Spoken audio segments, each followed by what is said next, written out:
Well, these are certainly the cleanest steps on Madison Avenue. That's how Mr. Day wants them kept. Good morning. Good morning.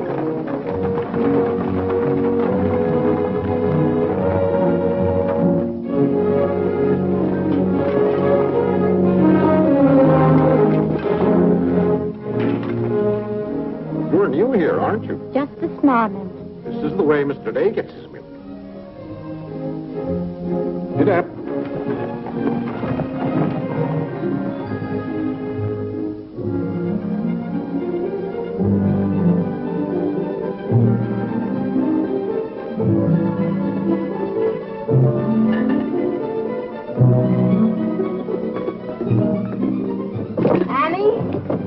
Be careful of this dish, you could burn your hands. And keep the cover on till you're ready to serve them. Mr. Day likes his muffins hot. I'll do that.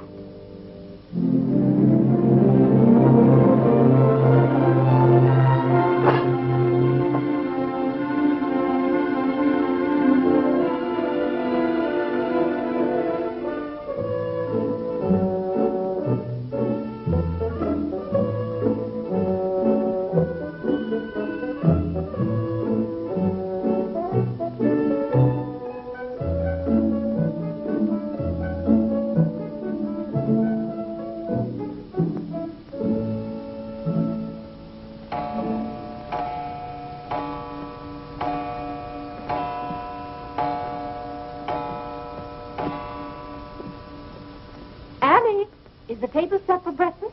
Yes, ma'am.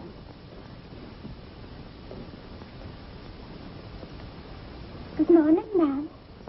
Good morning, Annie. How are you getting along? All right, ma'am. I hope. Now, don't be nervous just because this is your first day. Everything's going to be all right.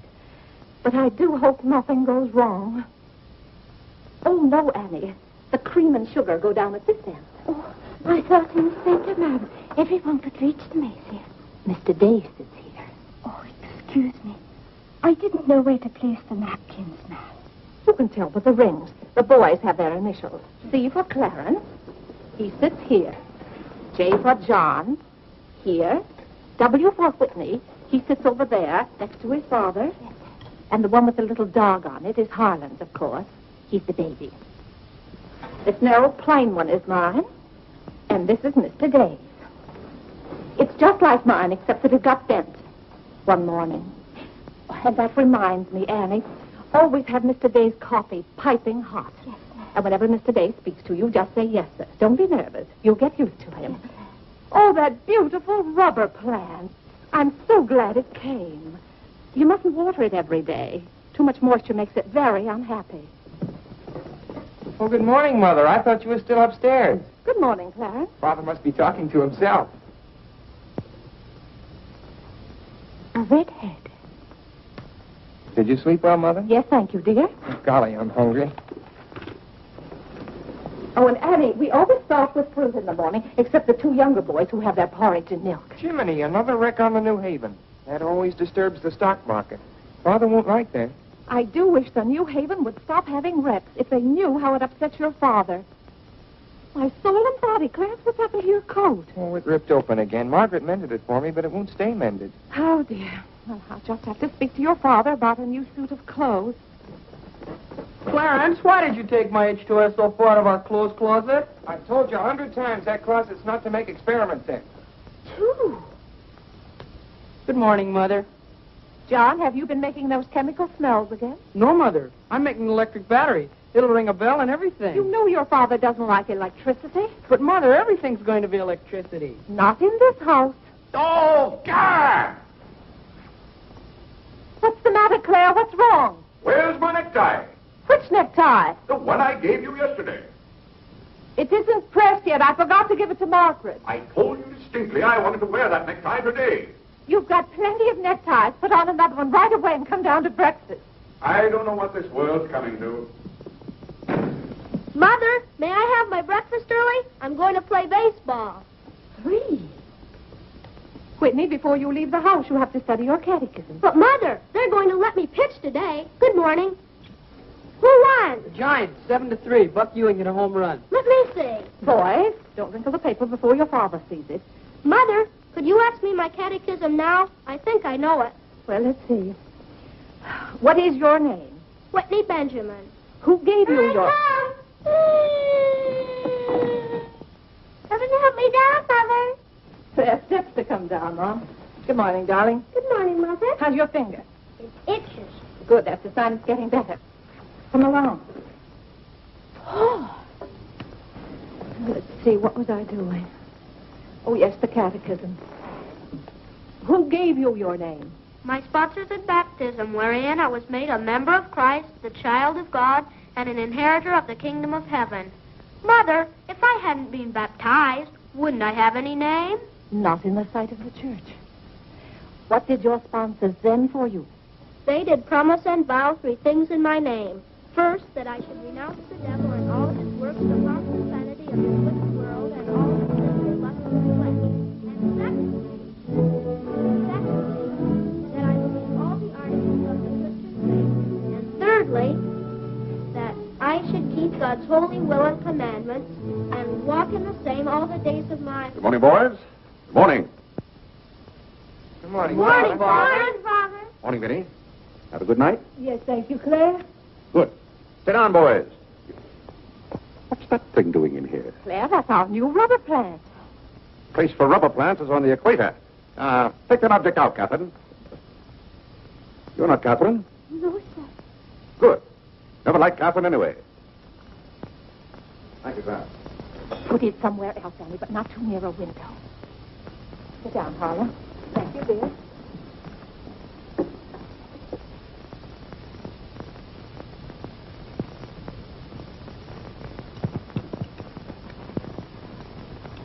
Where did that dog come from? She'll behave, Mother. I'll talk to her. What did you say? Claire, that new suit looks very nice. Blasted tight. You put on a little weight, dear. Well, I weigh just the same as I always have. Well, Clarence has just managed to ruin the only decent suit he has. I'm sorry, but I'm afraid he'll need a new suit of clothes. Vinny Clarence has to learn not to be so hard on his clothes. But, Father, I When thought... you start in Yale in the fall, you'll be completely outfitted. But nothing this summer. Can't I have one of your old suits cut down for me? Every suit I own still has plenty of wear in it. I wear my clothes until they're worn out. Well, if you want your clothes worn out, Clarence can wear them out much faster than you can. Yes, and, Father, you never get a chance to wear yours out. Every time you get a new batch of clothes, Mother sends the old ones to the missionary barrel. I guess I'm just as good as any old missionary. Clarence, before you compare yourself to a missionary, remember the sacrifices they make. Oh, I don't know, Vinny. I think my clothes would look better on Clarence than on some Hottentot. Have that dark sack suit of mine cut down to fit you. Oh, thank you, Father. One of Father's suits. Thank you, sir. In return for that, Clarence, I want you to practice more often on your violin. Whitney, don't eat so fast. Well, Father, I'm going to pitch today. But before I go, I have to study my catechism. What do you bother with that for? Because if he doesn't know his catechism, he can't be confirmed. But Vinny, Whitney's going to pitch today. He can be confirmed any old time. Claire, sometimes it seems to me you don't care whether your children get to heaven or not. Oh, Whitney will get to heaven all right. I'll be there before you are, Whitney. I'll see that you get in. And Whitney, when we get to heaven, we'll organize a baseball team of our own. Good. It's just like you to try and run things up there. Yeah, from all I've heard about heaven, it seems to be a pretty unbusinesslike place.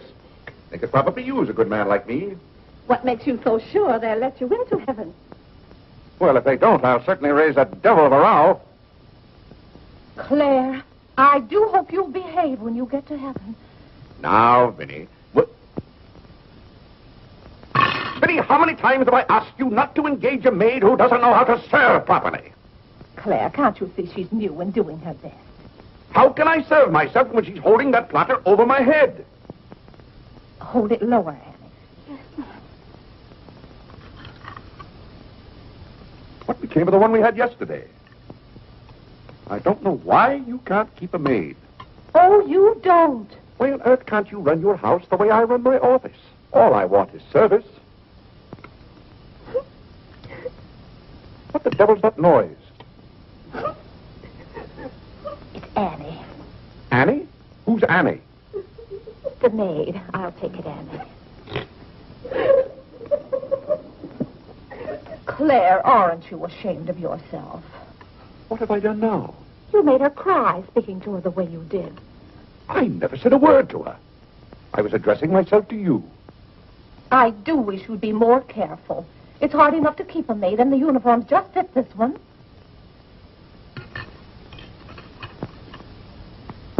What's the matter, Claire? What's wrong?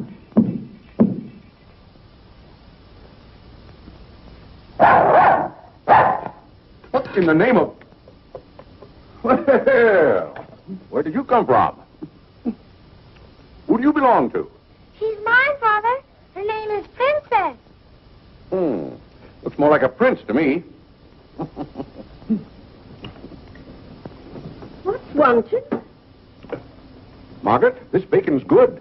Oh, Well, it's good. yes, sir. Harlan, how's that finger? Come here, let me see it. Yes, Mom. Ah, yes, that's healing nicely. I guess you'll know the next time that cats don't like to be hugged. It's all right to stroke them, but don't squeeze them. Now go back and finish your oatmeal. I don't like oatmeal. Go on and finish it. It's good for you. But I don't like it. I'll tell you what you like and what you don't like. You're not old enough to know about such things. You've no business not to like oatmeal. It's good. I hate it. That's enough. We won't discuss it. Eat that oatmeal at once.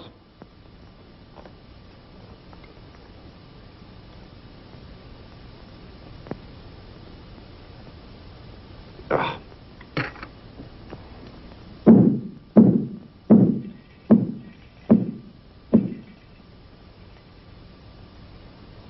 John, that letter's for your mother.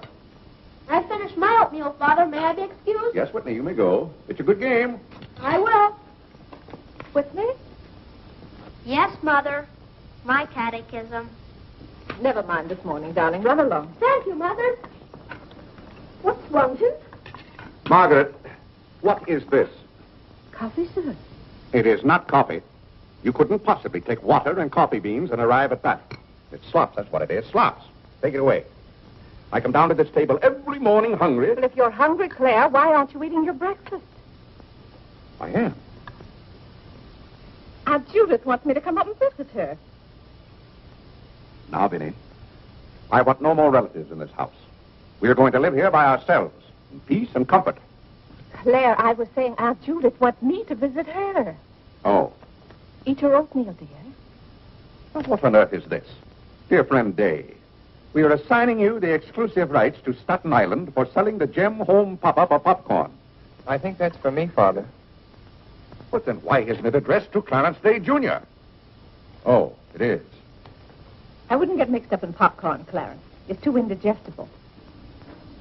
Confound it, another wreck on the New Haven. If you please, ma'am, there's $1 due in a package. It's from Lewis and Conger's. Oh, yes, those kitchen knives I ordered. Make a memorandum of that, Vinny. $1, and whatever it was for. Of course, Claire. I must have a record of what is spent running this house.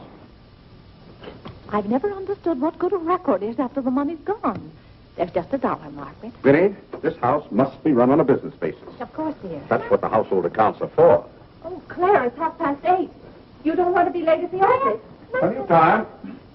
Annie, clear the table now. Mom, I'll do that. Clarence, John. Yes, Mother? You boys go up and move the small bureau from my room into yours. Who's coming? Cousin Cora, and she's bringing a friend with her, a young girl. A girl? You'll have to help entertain her, Clarence. Oh, Mother, do I have to? Wait till Father finds out we've got visitors. There'll be a rumpus. John, don't criticize your father. He's very hospitable. After he gets used to the idea. I like coffee. I like tea. I like the girls, and the girls like me. Well, I don't like girls, and they don't like me. Oh, God! Go on, boys, go on. What's the matter, Claire? What's wrong? How did that get in this room? Now, Claire, how was the new maid to know? Keep that abomination out of here. All right, I'll take it. Oh, Claire, dear, I'm afraid I'm going to need some more money. You were complaining about the coffee this morning. Well, that nice French drip coffee pot is broken, and you know how it got broken. Yeah, never mind that, Vinny. As I remember, that coffee pot cost $5 and something. I'll give you $6. When you get it, Vinny, enter the exact amount in the ledger. Of course, Claire. We can't go on month after month having the household accounts in such a mess. No. And I thought of a system that will make my bookkeeping perfect. Well, I'm certainly relieved to hear that. All we have to do is open charge accounts everywhere. And the stores will do my bookkeeping for me. Now, wait a minute, Minnie. Then, when the bills come in, you'd know exactly where your money had gone. Yes, I certainly would. Minnie, we get enough bills as it is. Claire, dear, don't you hate those arguments we have every month? I certainly do. Not to have those, I should think, would be worth something to you. Well, I'll open an account at Lewis and Conger's and one at McCreary's to start with. Thank you, Claire. We'll see how it works out. Thank you. Oh, the rector's coming to tea today. The rector? Well, I'm glad you warned me. I'll go to the club. Don't expect me home until dinner time. Claire, dear, I do wish you'd take a little more interest in the church. Getting me into heaven is your business, Minnie. If there's anything wrong with my ticket when I get there, you can fix it up. Everybody loves you so much, I'm sure God must too. I'll do my best, Claire. It wouldn't be heaven without you. If you're there, Vinnie, I'll manage to get in some way, even if I have to climb the fence. Sweet Marie, come to me, sweet Marie. Margaret! Margaret! Oh, yeah! What's the matter, Claire? What's wrong? Why did God make so many dumb fools and Democrats? Oh, politics. Yes, but it's taking the bread out of our mouths. Huh. Honest Hugh Grant. Honest. Bah. Fine mayor you've turned out to be. If you can't run this city without raising taxes every 5 minutes, you'd better get out. Let someone who can. Richard Coker's running in this town, and you're just his cat's paw. Tell me this. Are these increased taxes going into public improvements, or are they going into graft? Answer me that honestly, if you can, Mr. Honest Hugh Grant. You can't. I thought so. Bah. You were elected to office on the promise that you would put an end to all this thievery and corruption. Have you put an end to it? No. You've encouraged it. Every day there's some new raid on the public treasury. If you don't stop plundering the pocketbooks of the good citizens of New York, we're going to throw you and your boodle board of aldermen out of office. I'm warning you for the last time. Robbery. That's what it is. Highway robbery. Annie. If Annie. you think we're going to submit to this... Take this fresh cup of coffee into Mr. Day. Tell you, sir. Mr. Dave's Real got a estate owners visitor. of New York City are not going to tolerate these conditions any Nonsense. longer. Run along, you know. We pay you a good round sum to watch after our interests, and all we get is inefficiency. I know you're an nincompoop, and I strongly suspect you of being a scalawag.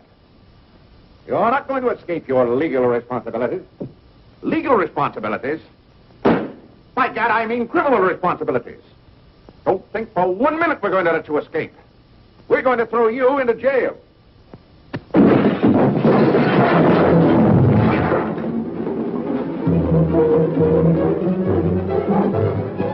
Annie, are you hurt?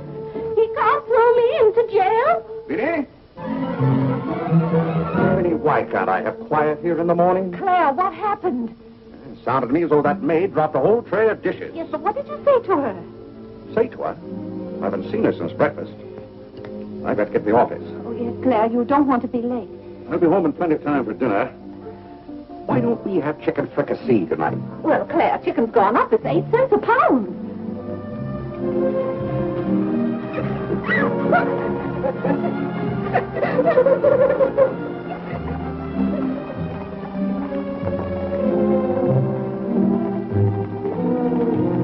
Where the devil's she going, dressed up like that? Claire, you've done it again. How could you? Could I what? Can't you see she's leaving? Dear, I have no time to engage a new maid. We'll have to have dinner out. Dinner out? Nonsense. I'll engage a new maid myself. Claire, you can't. She has to fit the uniform. I'll have one here in an hour. Goodbye, dear. Thanks. Good morning, Mr. Day. On your way to the office? Yes, Terence. Good morning. Mrs. Day? Good morning, Mr. Day. Jim?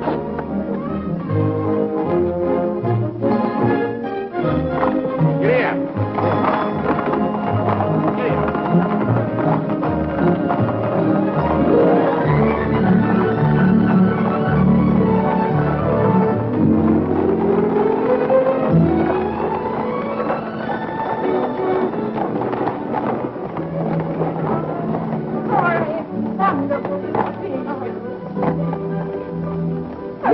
I declare you're getting younger and prettier every year. Oh, this is Mary Skinner. Aunt Skinner's daughter. My goodness, I never would have known you.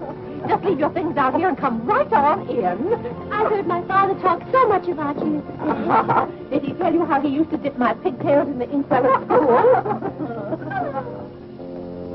What's the news in Pleasantville, Cora? Oh, Vinny, I have so much to tell you. We wrote you that Aunt Carrie broke her hip. Yes. That was the night that Robert Ingersoll lectured. Of course, she couldn't get there, but it was a good thing for Mr. Ingersoll she didn't. How do you do, Cousin Cora? Oh, Clarence. My. No, Cora, this is John. John. Why, how you've grown. You'll be a man before your mother. John, this is Mary Skinner. How do you do? How do you do? Vinny, everybody in Pleasantville sends their love. Grandpa Everett, Cousin Edith, Aunt Hattie, the Taylors. Oh, just everybody. Cora, how is Grandpa Everett? Oh, he hasn't been at all well. You know he only has one kidney, and that's floating. How do you do, Cousin Cora? I'm glad to see you. This can't be Clarence. Yes, it is. My. My goodness, every time I see you boys, you grow another foot. Let's see, you're going to St. Paul's now, aren't you? St. Paul's? I was through with St. Paul's long ago. I'm starting in Yale this fall. Yale? Oh, Mary, this is Clarence, Mary Skinner. How do you do? Oh, this is Mary's first trip to New York. Yes, it is. It's her first trip. We'll have to show Mary around. Oh, I tell you, I'll ask Mr. Day to take us all to Delmonico's for dinner tonight. Delmonico's? Think of that, Mary. Delmonico's. And Cousin Clara's such a wonderful host. Well, I know you girls want to freshen up, so come upstairs. Clarence, get their bags. I've given you girls Clarence's room, but he didn't know about it until Now, this Vinny, morning. I don't want you to He hasn't moved his things out Don't you yet. bother about us. That's one minute. John, get their old bags. We just take care of ours. Oh, you play the violin. Well, I fool with her a little. You're just being modest. No, really, I play the piano. Not awfully well, but... Now, you're being modest. Do you ever play duet? Well, I haven't up to now. Neither have I. Up to now.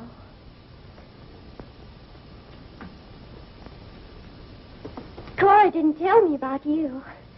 I never met a Yale man before.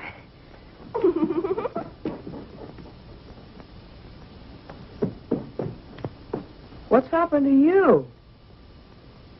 Nothing. I feel fine.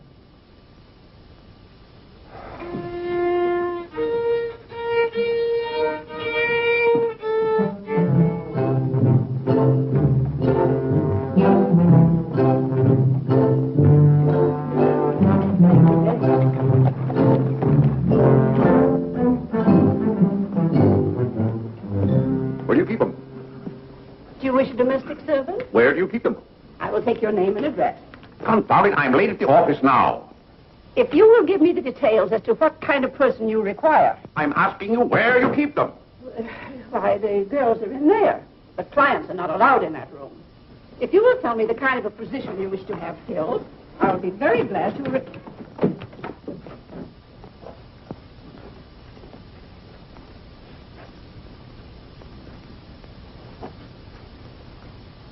You stand up, please. Sir, this is quite against the rules. I must know what you want the girl for. I'll take that one. What's your name? Hilda, sir. Hilda, you go right over to 420 Madison Avenue. I will, sir. That's all, thank you. Sir, before I can let any girl go from this establishment, I must know the character of the home in which she will be employed. Madam, I am the character of my home. My duty toward my neighbor is to love him as myself and to do unto all men as They should do unto me. as they should do unto me. To He really knows it. Well, he's done very well for so young a boy. May I go now? Yes, darling. Thank you, Dr. Lloyd. Not at all. Come on, Harlan. Wait for me. Oh, you and Mr. Day must be very proud of your children. I was hoping I'd find Mr. Day at home this afternoon. Well, he's usually home from the office by this time. Perhaps he's gone for a gallop in the park. It's such a fine day. He's very fond of horseback riding, I believe. Oh, yes. Tell me, has he ever been thrown from a horse? Oh, no. No horse would throw Mr. Day. I just thought he might have had some accident. I notice he never kneels in church. Oh, that's no accident. But I don't want you to think he doesn't pray. He does. Why, sometimes you can hear him all over the house. But he never kneels. Ah, perhaps that's Mr. Day now. I hardly think so. Oh, the devil, I forgot. Claire, you're just in time for tea. I'll send for some hot water. How are you, Dr. Lloyd? It's a great pleasure to have a visit with you, Mr. Day. Mother, are they back yet? No, Clarence, no. Except for a brief glimpse on the Sabbath, I don't see much of you. Well, Claire, did you have a busy day at the office? Devilishly busy. Claire. A very busy day. Tired out. How a man can get tired just sitting at a desk all day, I don't know. I suppose Wall Street is just as much a mystery to you as it is to me, Dr. Lloyd. No, it's all very clear to me. My mind often goes to the businessman. The picture I'm most fond of is when I envision him at the close of the day's work. I see him pausing in his toil, and it comes over him that all those figures of profit and loss are without importance or consequence. Vanity and dust. Well, I'll be... Claire? Yes, ma'am. Delia, some more hot water, please. Yes, ma'am. Who's that? The new maid. Where's the one I sent this morning? The uniform didn't fit. I like the one I picked out better. Claire, Dr. Lloyd wants to tell us about the plans for the new edifice. The new what? The new church. You knew we were planning to build a new church. Of course, we're going to have to raise a large sum of money. Well, personally, I'm against the church hopping, skipping, and jumping all over the town. So any contribution I make will have to be a small one. The amount everyone is to subscribe has already been decided. Who decided it? After considerable thought, we voted that our supporting members should each contribute a sum equal to the cost of their pew. I paid $5,000 for my pew. Yes, Claire, that makes our contribution $5,000. That's robbery. Do you know what that pew was worth today? $3,000. That's what the last one sold for. I've taken a dead loss of $2,000 on that pew already. Frank Baggs sold me that pew when the market was at its peak. He knew when to get out. And I'm warning you, Vinny, if the market ever goes up, I'm going to unload that pew. Clarence Day, how can you speak of the temple of the Lord as though it was something to be bought and sold on Wall Street? Now, Mrs. Day, your husband is a practical man. We've had to be practical about the new church. We have all the facts and figures. Oh? What's the property worth where we are now? Oh, let's see. Is it $40,000? I know the figure has a 4 in it. What's the new piece of property going to cost you? I think the figure I heard mentioned was $85,000. Or was it $185,000? Dr. Lloyd, you preach that someday we'll all have to answer to God. We shall indeed. Well, I hope God doesn't ask you any questions with figures in them. Mrs. Day is in the living room. Thank you. It's Cousin Cora. Hmm? She's passing through town. Oh. Well. Oh, hello. Hello. Hello. Thank you for helping me. Come, Mary. Oh, Vinny, what a day. We've been in every shop in town. Why, Cousin Claire. Cora, My. you're as welcome as the flowers in May. This is Mary Skinner, Mr. Day. How do you do? I've been telling Mary all about you. She's been dying to meet you.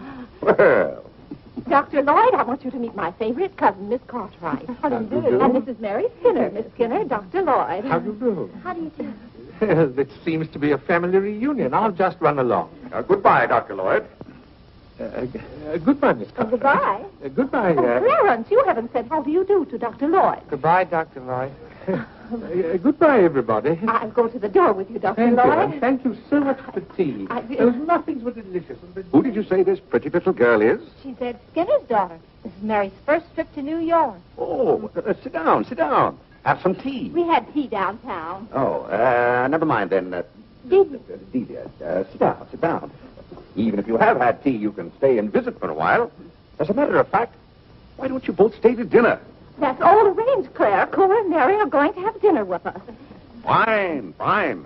Of course, you just have to take potluck. Well, I'd hardly call it pot. Claire, did you know the girls are going to visit Aunt Judith in Springfield for a whole month? Fine. Now, how long are you going to be in New York, Cora? All week. Splendid.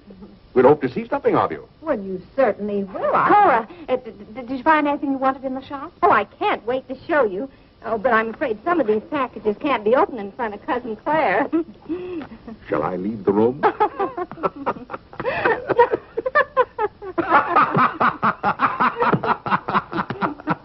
Oh, Clarence, but you take the package in the hall up to our room, or should I say your room. Wasn't it nice of Clarence to give up his room to us for a whole week? Cora, come on, I just can't wait to see what's in those packages. Well, we'll be back soon. Vinny, I wish to speak to you before you go upstairs. I'll be down in just a minute, Claire. I wish to speak to you now. I'll be up in just a minute, Cora. It's all right, Vinny. Come along, Mary. Are those two women encamped in our house? Now, Claire. Answer me, Vinny. Now, Claire, you know... Answer me. Just a minute. Clarence.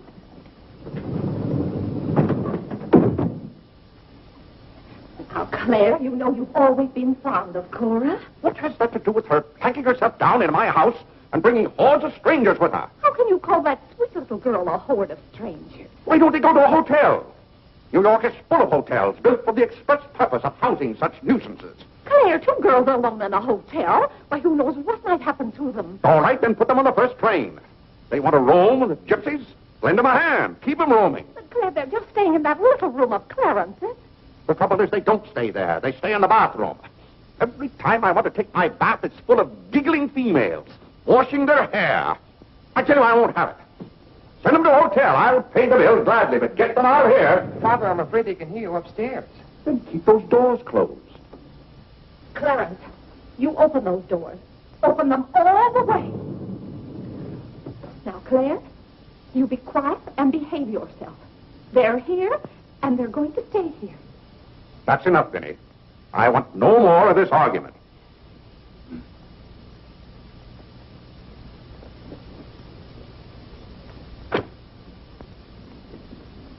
Oh, what I don't understand is why this swarm of locusts always descends on us without any warning. Oh, thunder.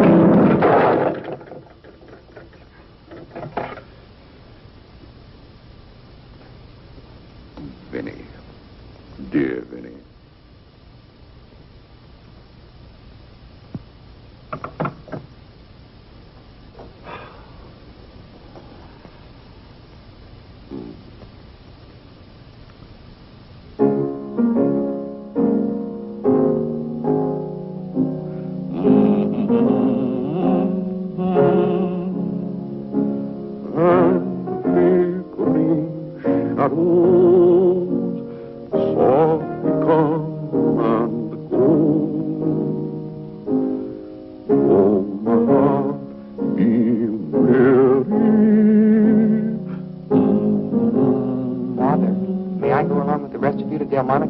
What's that, Delmonico's? You're taking Mother, Cousin Cora, and Miss Skinner to Delmonico's for dinner tonight.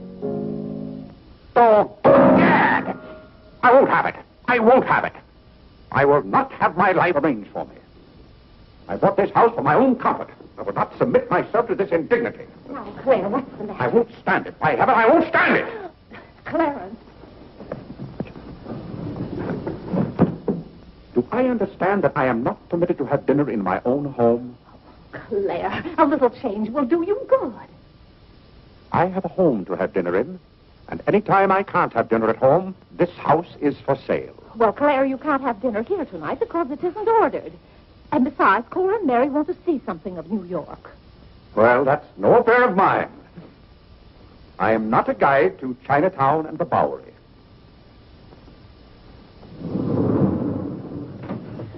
Mr. Day, I just love your house. I could live here forever.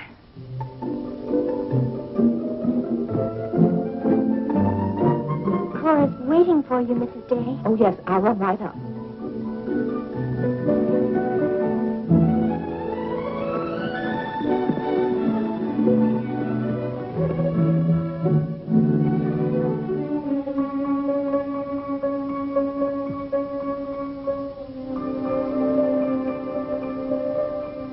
I'm glad you like our house, Miss Skinner. I like it very much, Mr. Day. Praise from a stranger is approbation indeed. At home, our living room is green. I like green. I like green, too. Red's my favorite color. It's an interesting thing about colors. Red's a nice color in a house, too, but outside, too much red would be bad. I mean, for instance, if all the trees and the grass were red. Outside, green's the best color. That's right. I never thought of it that way. But when you do think of it, it's quite a thought. I bet you make your mark at Yale. Oh. My mother wants me to go to college. Do you believe in girls going to college? I guess it's all right if they want to waste that much time. Before they get married, I mean. I'm glad you're fond of music, Mr. Day. Oh, look, a new youth companion. John enjoys the youth companion. John. Won't you sit down? Oh, thank you. It tells all about connecting batteries in series. John, Miss Skinner and I were talking. Oh, that's all right. You won't bother me. Jiminy, that's where I made my mistake. I didn't mix enough blue vitriol with it.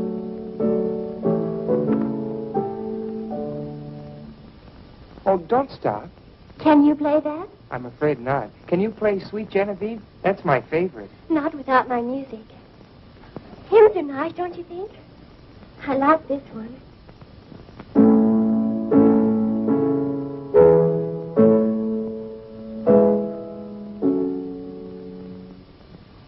That's funny.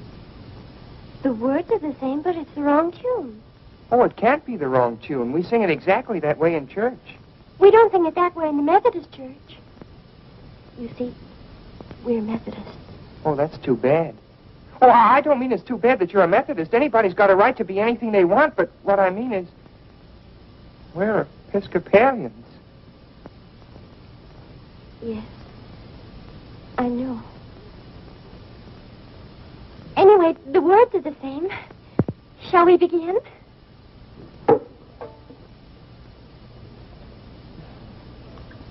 Now.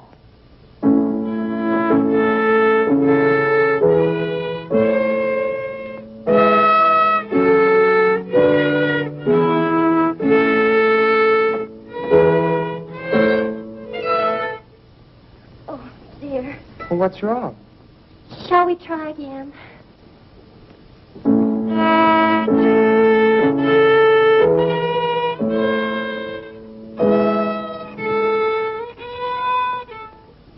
It must be my fault. Oh, no, it's my fault. No, you're the Episcopalian.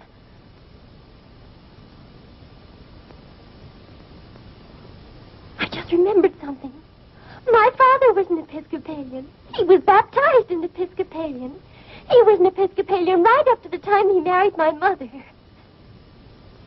She was the Methodist. Oh. Oh, well, let's try it again then.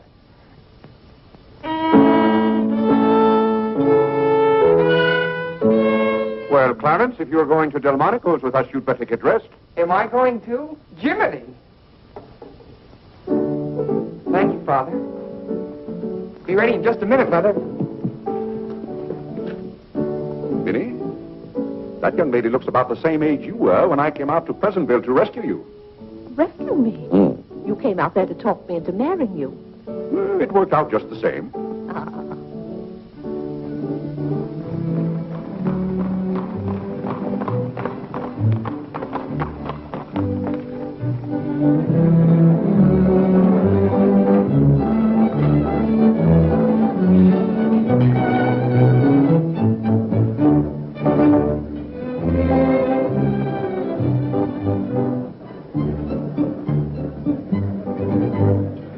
L'addition, François. Oui, monsieur, tout de suite.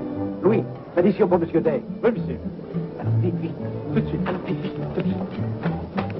Cette sauce diable était délicieuse. Merci, monsieur. Je suis content que monsieur soit satisfait. Merci, monsieur. Bon. Fred. Oui. No cooking like the French. Claire, it was so nice of you to invite Cora and Mary here their first night. It's been a pleasure. Mr. Day, have you always been an Episcopalian? I've always gone to the Episcopal Church, yes. But you weren't baptized in Methodist or anything, were you?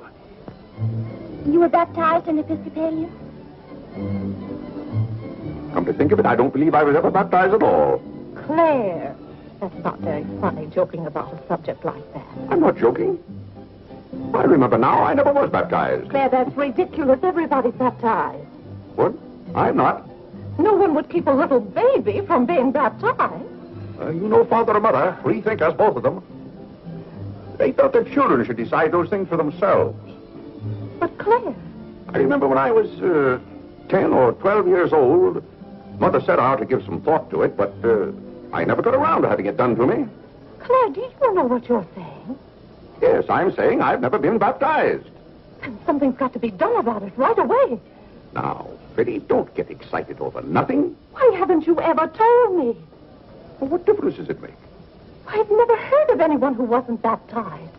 Even the savages in darkest Africa. It's all right for savages and children. But if an oversight was made in my case, it's too late to correct it now.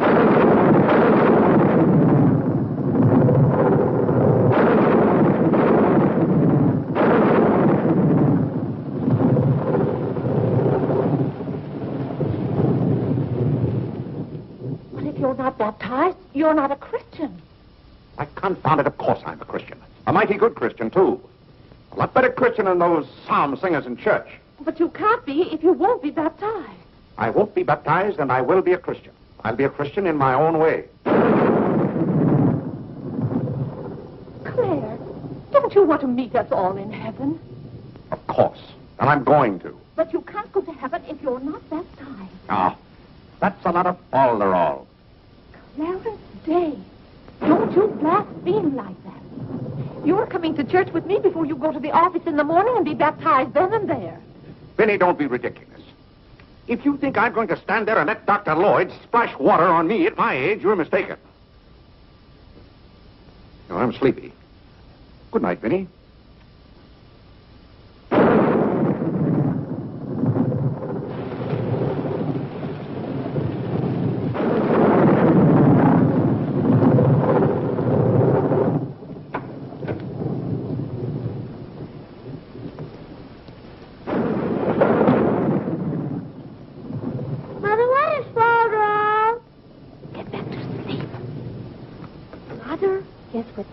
Father hasn't been baptized, he hasn't any name. In the sight of the church, he hasn't any name. That's right. Maybe we're not even married.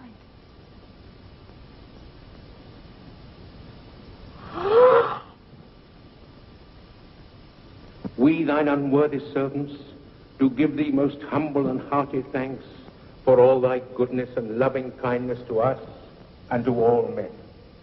We bless thee for our creation, preservation, and all the blessings of this life. But above all, for thine inestimable love in the redemption of the world by our Lord Jesus Christ.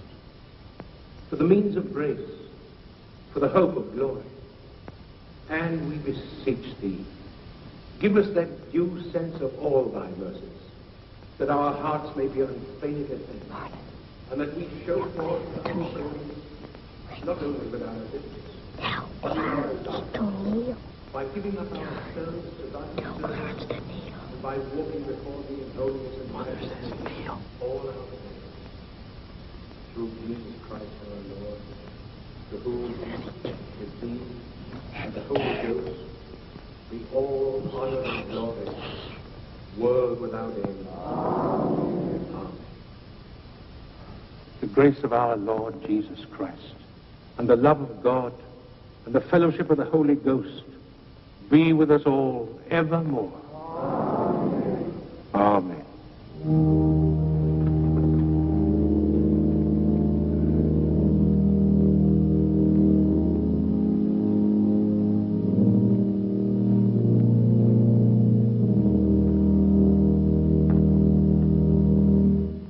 So, my friends, what comfort and security it gives us when we have reached the age of understanding to know that the rite of baptism has not been neglected in our infancy or youth.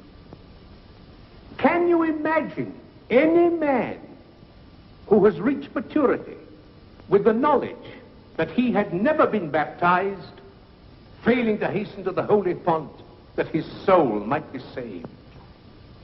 As it says in the baptismal office, except a man be born of water and of the Spirit, he cannot enter into the kingdom of God. He that believeth and is baptized shall be saved, but he that believeth not shall be damned. What's that follow up to? It can't be. Which also showeth us the great benefit we reap thereby. He that is baptized showeth great benefit. But he that believeth not cannot enter into the kingdom of God. For the promise is to you, to your children. Doubt ye not, therefore, but earnestly believe.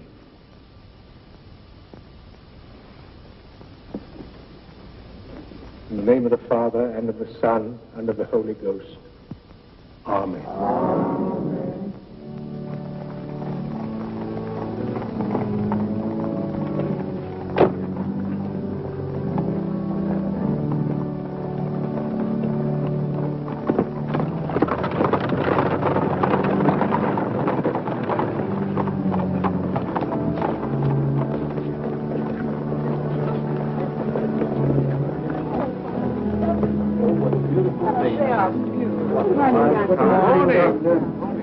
This is William Tyler Wickersham. And this is Wilhelmina Eugenia Wickersham.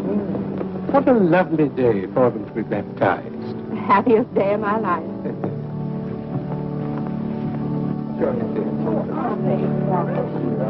Lovely. Thank you, Mrs.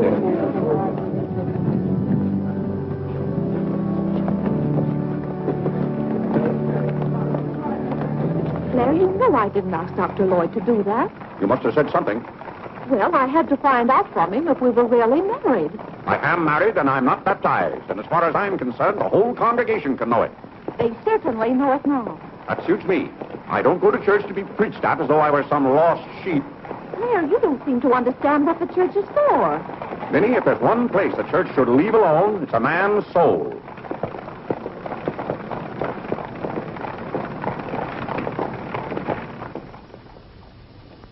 Well, he's going to be baptized, Cora. You mark my word. I just couldn't go to heaven without Claire. Why, I get lonesome for him even when I go to Ohio. It's awfully hard on a woman to love a man like Claire so much. Oh, men are so aggravating. They take everything for granted. They certainly do. You know, I don't believe Claire has come right out and told me he loves me since we've been married. Of course, I know he does because I keep reminding him of it.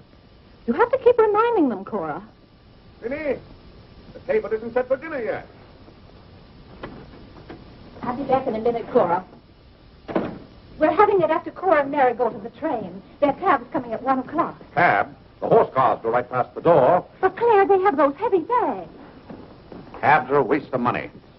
Well, if dinner's going to be delayed, I'll work on this month's bills. What are they? Now, Claire, it isn't fair to go over the household accounts when you're hungry. Vinny, where are those bills? They're in the library on your desk. Oh. I didn't know dinner was going to be late. No one ever tells me anything in this house. Back home, I ride all the time. I love horses. The horse is my favorite animal. Well, goodness, where have you two been? Clarence wanted to show me his grandfather's house. You'll have to hurry and finish your packing. It won't take me long. Can I help you pack? Clarence! Clarence, why didn't you kneel in church today? I just couldn't. If it's because your father doesn't kneel, you must remember he wasn't brought up to kneel in church. But you were. Has it anything to do with Mary? I know she's a Methodist. Oh, no, Mother. Methodists kneel. Mary told me. They don't get up and down so much, but they stay down longer. Clarence, you want to kneel, don't you? Oh, yes, I wanted to kneel today. I tried. You saw me try, but I just couldn't. But is that suit of your father's too tight for you? No, it's not too tight. Well, what is it? Mother, very peculiar things have happened to me since I started to wear this suit. I can't seem to make these clothes do anything Father wouldn't do. Oh, that's nonsense, Clarence. And not to kneel in church is a sacrilege. Making Father's trousers kneel seemed more of a sacrilege. Clarence! Do you know what happened at Dora Wakefield's party for Mary last night? We were playing musical chairs, and some girl sat down suddenly right on my lap. Well, I jumped up so fast she almost got hurt. She was sitting on Father's trousers. Oh, Mother, I've got to have a suit of my own. My soul and body. Well, you'll just have to talk to your father about it. I'm sure if you approach him the right way, you know, tactfully, he'll see. Oh, excuse me. Gracious. It didn't take you very long. Well, I'll see about your box lunch for the train. Remember, it's Sunday.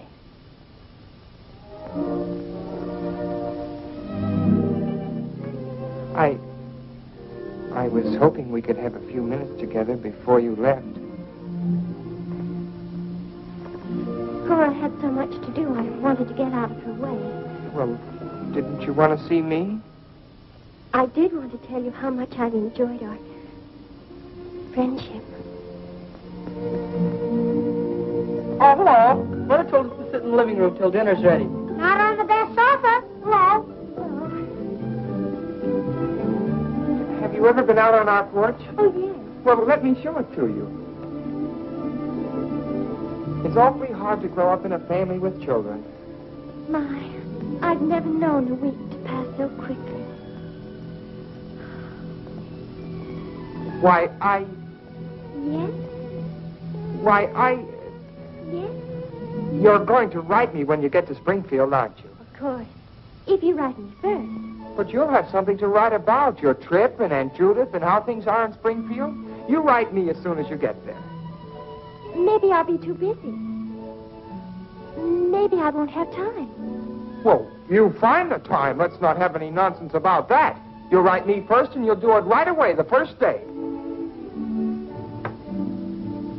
How do you know I'll take orders from you? I'll show you. Give me your hand. Why should I? Give me your hand, confound it. What do you want with my hand? I just wanted it. What are you thinking about? I was just thinking. About what? I was hoping you'd write me first, because that would mean you liked me. Well, what's my writing first got to do with liking you? You do like me then. Of course I do. I like you better than any girl I ever met. But you don't like me well enough to write first. Well, I don't see how one thing's got anything to do with the other. But a girl can't write first because she's a girl. Well, that's nonsense. If a girl has something to write about and a fellow hasn't, there's no reason why she shouldn't write first. You know, the first few days I was here, you'd do anything for me. And then you changed. You used to be a lot of fun. Then all of a sudden you turned into an old sober side. Why, you even dressed like an old sober side. What's the matter? I just happened to remember something. What? Oh, I know. It's because this is the last time we'll be together. Mary, please. But, Clarence, we'll see each other in a month when I come back. Oh, Clarence, please write me first, because that'll show me how much you like me. Please. I'll show you how much I like you. Get up, get up! Oh, Mary, don't do that. Please don't do that. No, I'm just a bold and forward girl. Oh, no, it's not that. Oh, is it because it's Sunday? No, it'd be the same any day. Oh, you just didn't want me sitting on your lap. It was nice of you to do it. It was nice of you, so you told me to get up. You just couldn't bear to have me sit there. Oh, you needn't write me first. You needn't write me any letters at all. Because I'll stay in the room without owning them. I never want to see you again. Oh, Mary, Mary, listen to me. Mary, please. Oh, Mary.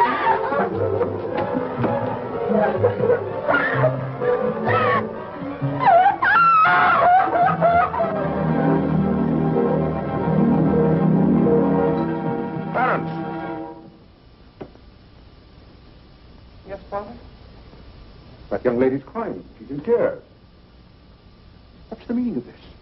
I'm sorry, Father. It's all my fault. Nonsense. What's that girl trying to do to you? Well, no, she wasn't. It was...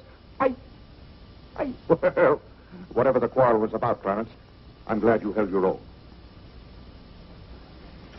Father, I have to have a new suit of clothes. You've got to give me the money for it. Young man, do you realize that you're addressing your father? I'm sorry, Father. I apologize. But you don't know how important this is to me. A new suit of clothes is so important. Oh, why should... Clarence, has your need for a new suit of clothes anything to do with that young lady? Yes, Father. Oh, Clarence. Well, this comes as quite a shock to me. What does, Father? Well, you're being so grown up. Still, I might have known if you were going to college this fall. Yes, you're at the age when you'll be meeting girls. Clarence, there are things about women that I think you ought to know. Sit down.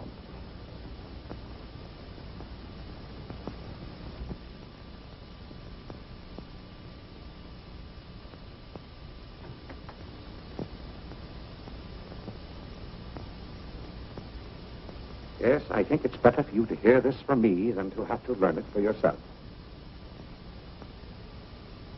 Clarence, women aren't the angels that you think they are. Well, now, first let me explain this to you. You see, Clarence, we men have to run this world, and it's not an easy job. It takes work, and it takes thinking. A man has to reason things out. Now, you take a woman. A woman thinks... No, I'm wrong right there. A woman doesn't think at all. She gets stirred up. And she gets stirred up over the most confounded things. Now, I love my wife just as much as any man, but that doesn't mean that I should stand for a lot of falderall. By gad, I won't stand for it. Stand for what, Father? That's the one thing I shall not submit myself to.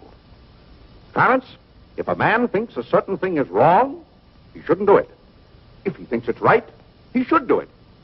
Now, that has nothing to do with whether he loves his wife or not. Who says it has, Father? They do. Who, sir? Women. They get stirred up. And then they try to get you stirred up, too. But don't you let them do it, Clarence. Don't you let them do it. Now, if you can keep reason and logic in the argument, well, a man can hold his own, of course. But if they can switch you, pretty soon the argument's about whether you love them or not. I swear I don't know how they do it. But don't you let them, Clarence. Don't you let them. I see what you mean so far, Father. If you don't watch yourself, love can make you do a lot of things you don't want to do. Exactly. But if you do watch out and know just how to handle women, then you'll be all right. All a man has to do is be firm. You know how sometimes I have to be firm with your mother. Yes, but Father, what can you do when they cry? Well, that's quite a question. You just have to make them understand that what you're doing is for their good. I see. Now, Clarence, you know all about women.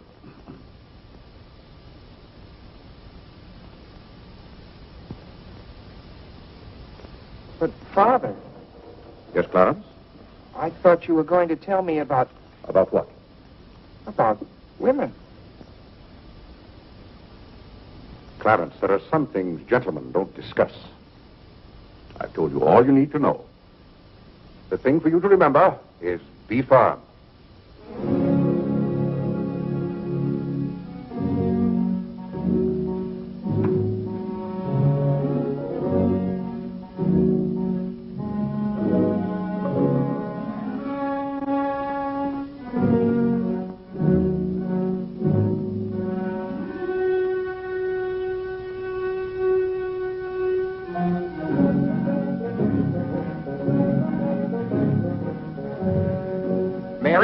When you get to Springfield, the very first thing you...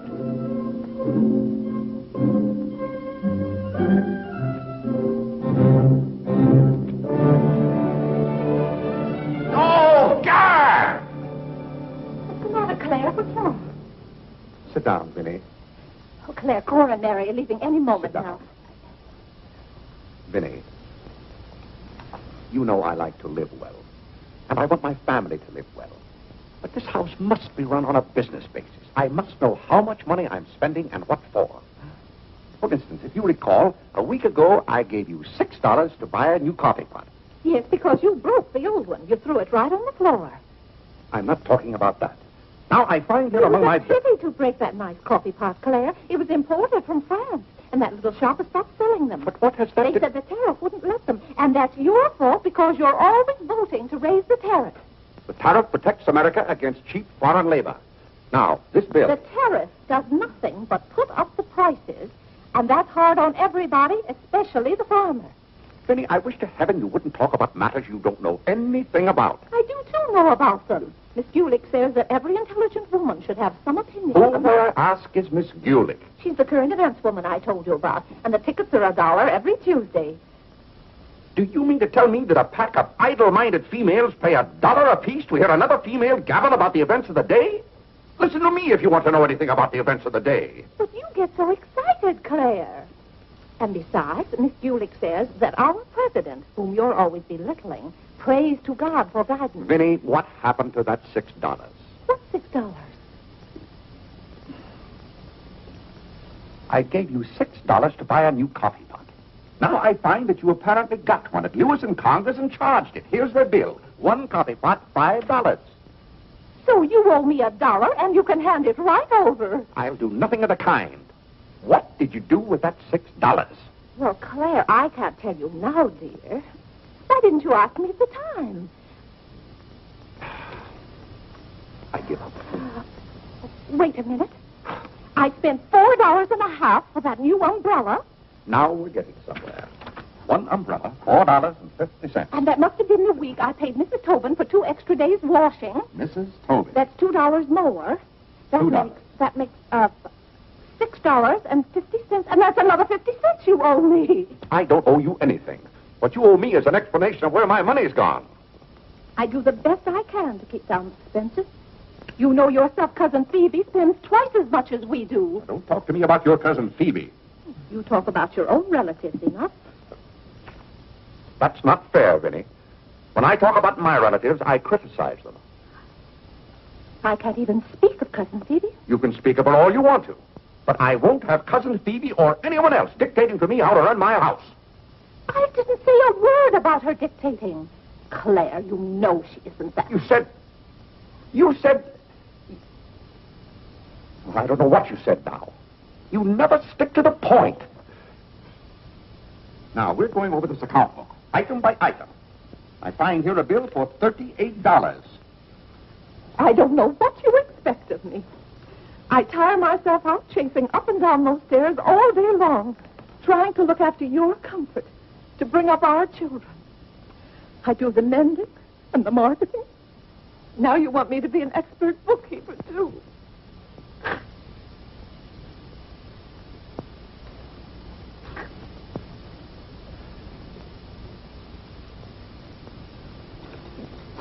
Vinny, I want to be reasonable, but can't you understand?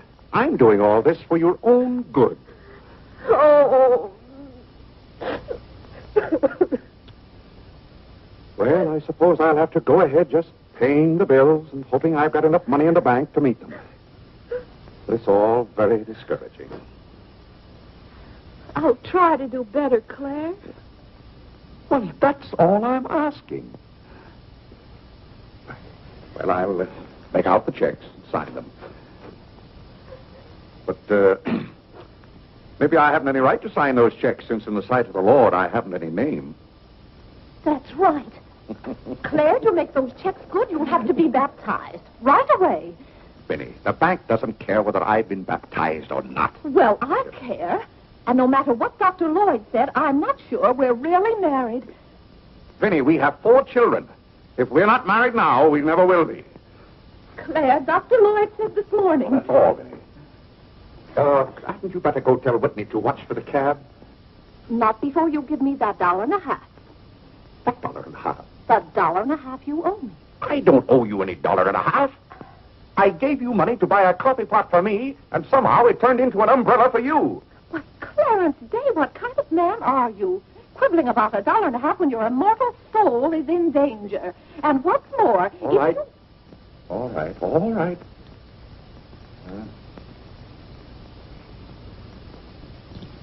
Thank you, Claire. Now the accounts are all straight again.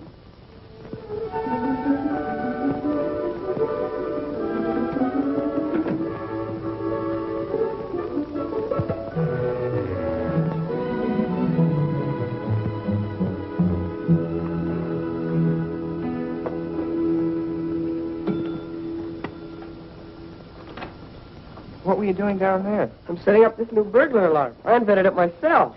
Have you got any money you can lend me? No, you owe me 30 cents now. Well, I'll give you my stamp collection and my piece of John Wilkes Booth's finger. How much? Enough to get a new suit of clothes? If you can wait a month till I hear from the patent office in Washington, I may be rich. Well, I can't wait that long. Maybe I could get it sooner. I'm going to look into something else tomorrow. Wanted, an energetic young man to sell household necessity. Liberal commission. Applied 312 with... John, let me have this job. Why should I give you my jobs? They're hard to get. But I've got to get a new suit of clothes. Maybe I could get the job for both of us. I'll ask the man.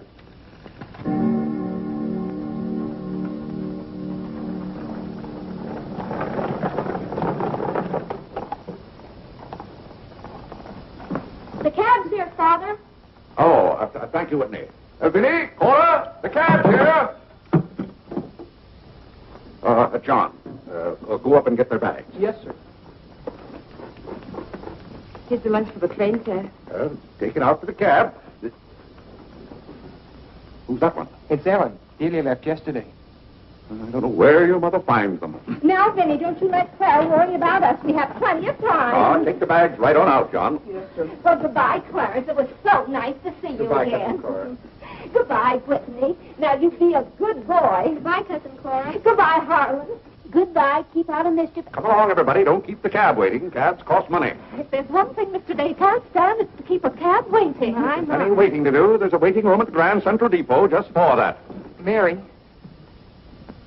aren't you even going to shake hands with me? I don't think I'd better. You may remember that when I get too close to you, you feel contaminated. Mary, you're going to write to me, aren't you? Are you going to write first? No, Mary. There are times when a man must be firm. Mary, Mother says you better hurry out before Father starts yelling. It's Sunday. Goodbye, John. I'm very happy to have made your acquaintance. Thank you. May I help you? No, thank you. Take care of yourself. Goodbye, Mr. Day. Goodbye, Mary. Goodbye, Mr. Day. I've had a wonderful Goodbye, Mary. Bye-bye. Goodbye. Goodbye, Cousin Claire. Goodbye, Cora. Goodbye, Cora.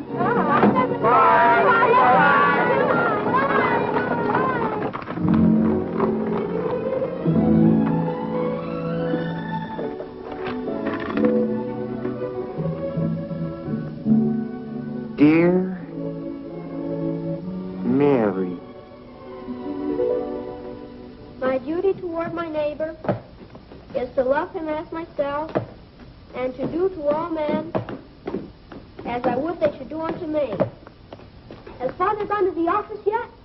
Come on, let's go to the ball field. I've got to guard this box till John comes back. It's his burglar alarm. It wouldn't work, so he fixed it. We're going to put it back in the dining room after Father goes to the office. Are there burglars around? Everywhere. Oh. To love, honor, and succor my father and my mother. Why do you have to learn that? Because if I don't, I'll go to hell. Father's going to hell. He is not. Yes, he is, because he isn't baptized. He'll go to hell and burn for 1,000 years. He won't. He won't. He'll be in a lake of fire and brimstone, and 1,000 devils with pitchforks will be poking at him. No, Mother, don't let the Father will hear you. No, I don't.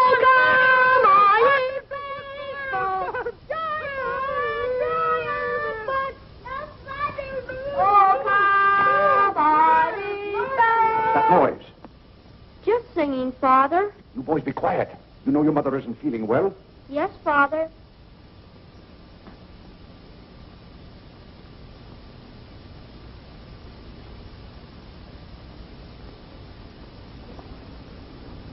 mother say?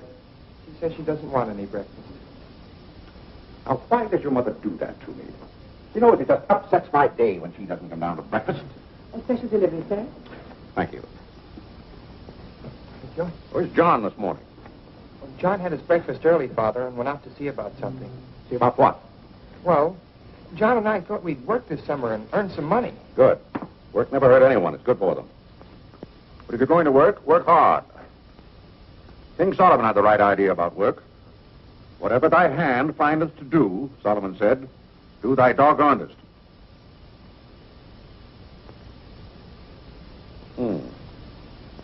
Well, I don't understand this at all. Here's a letter from some woman I never even heard of. Oh, Father. Oh, Gad! What is it, Father? This woman claims that she sat on my lap and that I didn't like it. Huh. What's that word? No, that one down there. It looks like curiosity. Oh. I only opened your letter as a matter of curiosity. Huh. Yes, go on. Why, this gets worse and worse. It just turns into a lot of sentimental, lovey-dovey mush. Cha! This is someone's idea of a practical joke. What's the matter, Claire? What's wrong? Nothing wrong. Just a fool letter. How are you feeling, Vinny? I thought you needed me. If you don't, I'll go back to bed. Oh, no. Come sit down and get some food in you. Do you good. Build up your strength. Yeah, here, sit down. Here, what's this one's name? Nora. Nora, get Mrs. Day some bacon and eggs. No, Nora. Bring me a cup of tea up to my room. Yes, ma'am. Oh, Vinny, it's just weak to give in to an ailment. I notice when you have a headache, you yell and groan and swear enough. Well, that's to prove to the headache that I'm stronger than it is. I think I've caught some kind of germ. Some of my friends have had to send for the doctor. The doctor? Oh, poppycock. But, Claire, dear, when people are ill, you have to do something.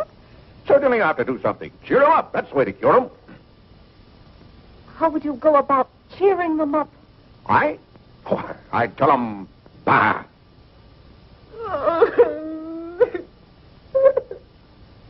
What have I done now? Oh, Claire, hush up.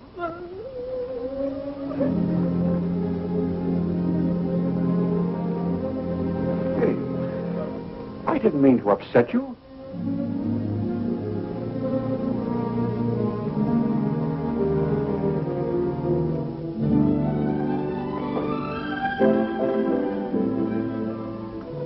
Dear Clarence.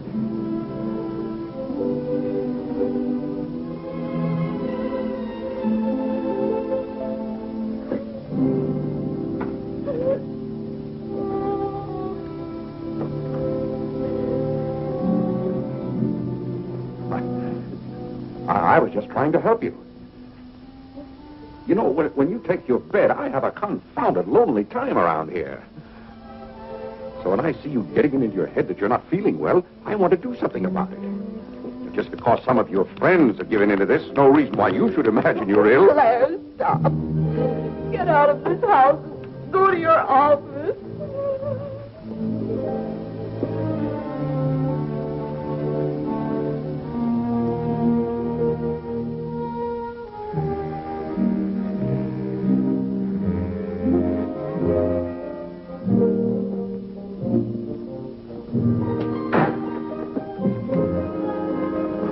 Did you get the job? Yes, for both of us. Look, I've got it with me. What is it? Medicine. Medicine. You took a job for us to go out and sell medicine? But it's wonderful medicine. Look what it cures. A sovereign cure for cold, cough, catarrh, asthma, quinsy, and sore throat. Poor digestion, summer complaint, colic, dyspepsia, heartburn, and shortness of breath. Lumbago, rheumatism, heart disease, giddiness, and women's complaints. Nervous prostration, St. Vitus dance, jaundice, la grippe, proud flesh, pink eye, seasickness, and pimples.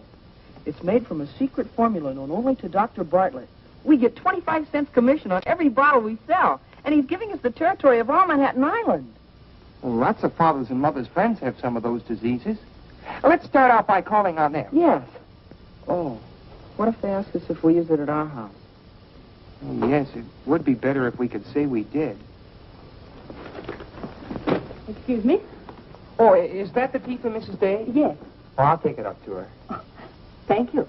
Right away now, while it's hot. What's the matter with Mother? I don't know. She was just complaining. Say, it says here it's good for women's complaints. Here.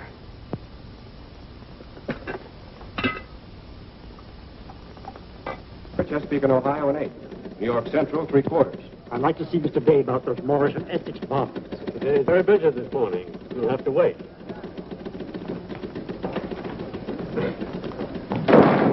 Where's Father? Well, Master Whitney, have you come to pay us a visit? Where's Father? He's busy in his office with a customer.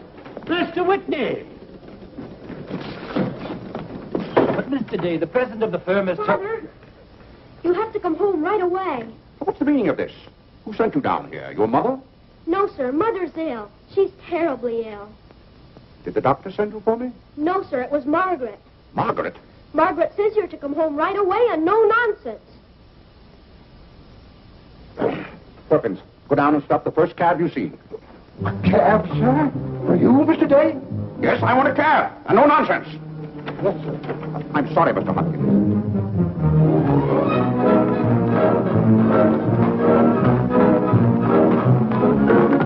Confound you, can't you go any faster? All right. Here. Get up there, do you hear me? Get up!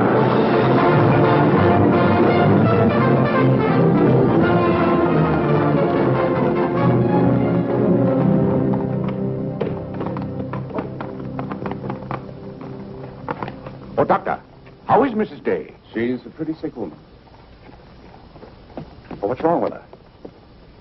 Well, do you know or don't you? What did Mrs. Day have for breakfast this morning? Not a thing. I tried to get her to eat something, and she wouldn't. I can't understand it. Understand what? These violent attacks of nausea. It's almost as though she were poisoned. Poisoned? Let me take your cab. I'll try not to be gone more than 10 or 15 minutes. And, Mr. Day, you're not to go into a room. You'd better get her well. Right away, or you'll hear from me. Turn west on 47th Street. Yes, yes.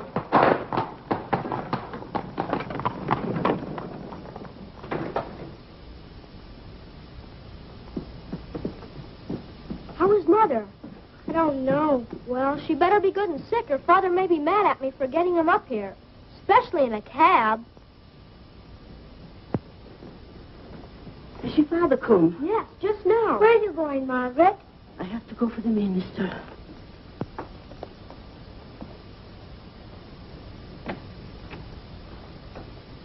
I guess the minister's coming to baptize Father, so I won't have to go to hell. You can't be baptized in a house. You've got to have water. We have lots of water. Not the right kind.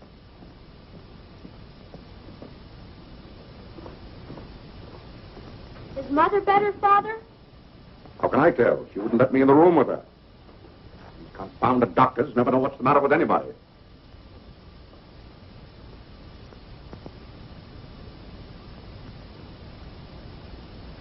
Father,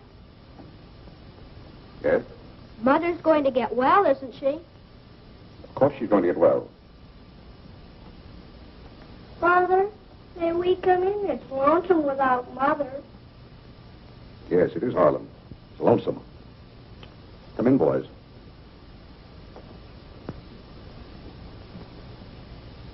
What have you been doing, Harlem? Nothing. They won't let me upstairs. What about you, Whitney? I was supposed to learn the rest of my catechism. Will you hear me, Father? Yes, Whitney, I'll hear you. Start here. How many parts are there in a sacrament? 2. The outward visible sign and the inward spiritual grace. What is the outward visible sign or form in baptism? Water, wherein the person is baptized in the name of... You haven't been baptized, have you, Father? Whitney, what is the outward visible sign? Water, wherein the person You don't know it well enough, Whitney. You'd better go and study it some more. You want me to read to you, Harlan? Father, are they going to put you into hell? Whitney, take Harlan with you.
Everybody's sending for the doctors.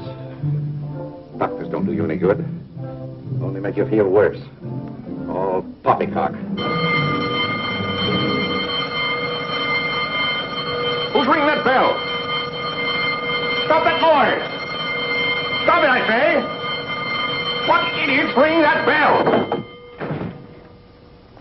Mr. Day, we must all be quiet. Mrs. Day is very ill. I know she's ill. Go up and see if she needs anything. And what are you doing out of the house? Send for the minister. The minister? He'll be right in. He's paying off the cab.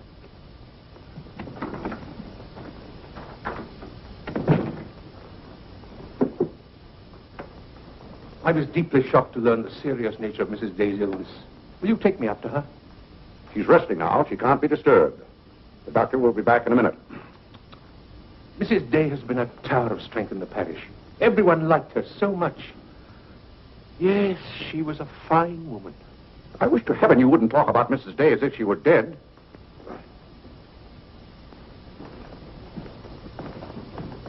Is the doctor back yet? No. Does she need him? Well, she's kind of restless. She's talking in her sleep and twisting and turning.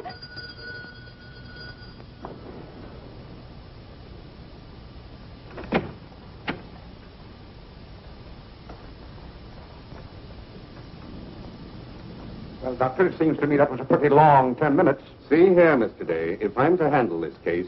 How can you handle it if you're out of the house? Who is this? It's Dr. Summers. How do you do? I felt that Mrs. Day's condition warranted my getting Dr. Summers here as soon as possible for consultation. I hope that meets with your approval. Why, yes, of course. Anything that can be done. Upstairs, Doctor. Pardon.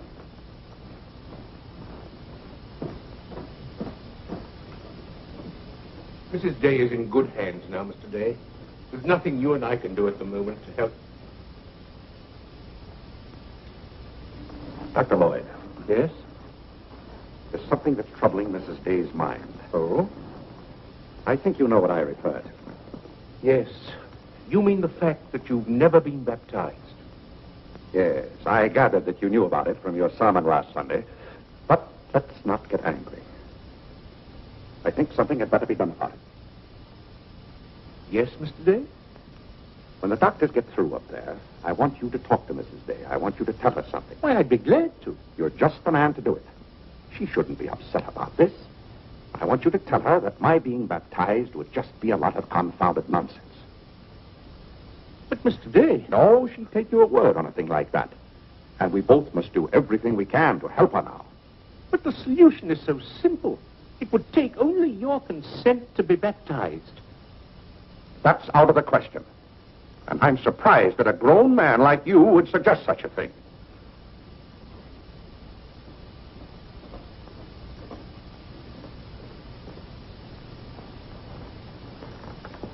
Well, Doctor, how is she? What have you decided? Is there a room we could use for our consultation? Well, yes, my library. Doctor? Dr. Summers, this is serious, is it? After we've had our consultation, we'll talk to you, Mr. Day. But surely... Rest assured, Dr. Summers will do everything that is humanly possible. We'll try not to be long.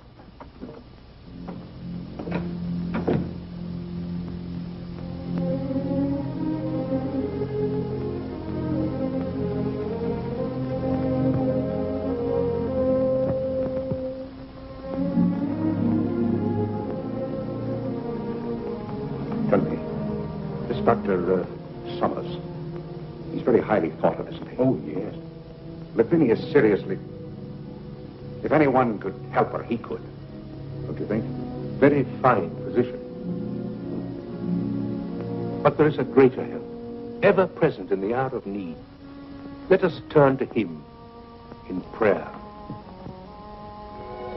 Let us kneel and pray.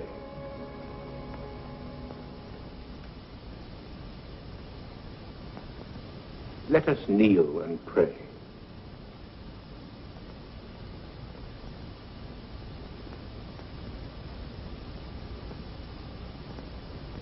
O Lord, look down from heaven. Behold, visit, and relieve this thy servant who is grieved with sickness. Have mercy on her, O Lord. Have mercy on this miserable sinner. Forgive her, and extend thy accustomed She's not a miserable sinner, and you know it. Oh, God! You know Vinny is not a miserable sinner. She's a fine woman. She shouldn't be made to suffer. It's got to stop, I tell you. It's got to stop. Have mercy, I say. Have mercy, I tell you.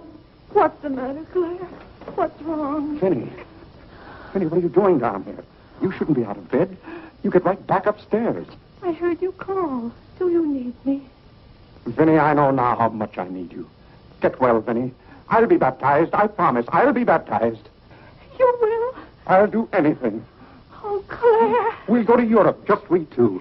You won't have to worry about the children or the household accounts. Vinny. Don't worry, Mr. Day. She'll be all right now. Bless you for what you have done. What'd I do? You promised to be baptized. I did? Oh, Gad!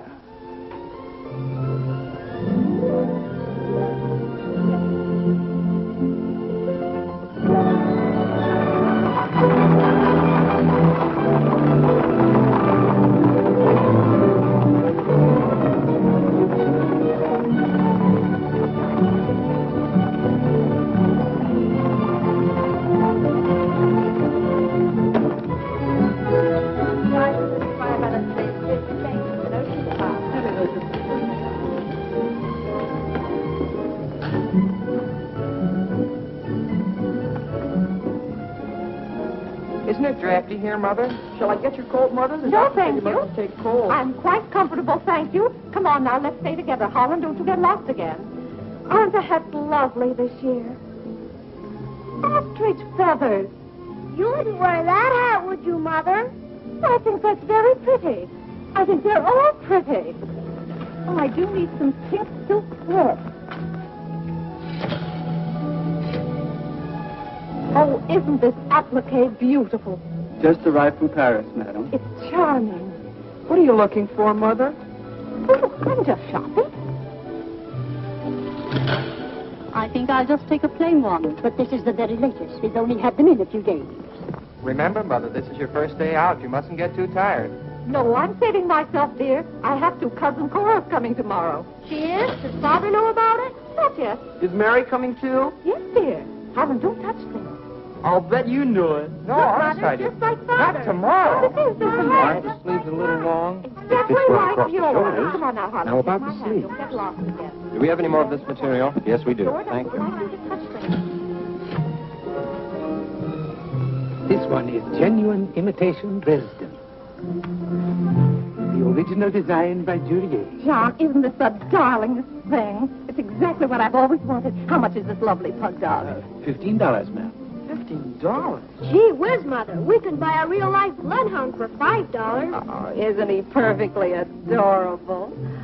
Oh, I shouldn't. I know I shouldn't. This is Dave. Oh, this is Whitehead. How nice to see you. Are you quite recovered? Almost. This is my first day out. We've missed you at the church. You remember Mr. Morley? How do you do, Mrs. How do you do? Mr. Morley preached the Sunday Dr. Lloyd was ill. Oh, yes. I can't tell you how much I enjoyed your sermon. Even my husband enjoyed your sermon. We've just come from the board meeting of the Foreign Mission. I'm taking Mr. Morley home to lunch. I had to drop in here to pick up a purchase. I won't be a minute. Is your parish in the city? Yes, it's on the outskirts. My church is in Audubon Park. Oh, way up there. Oh, are you acquainted in Audubon Park? No, I don't believe we know a soul there.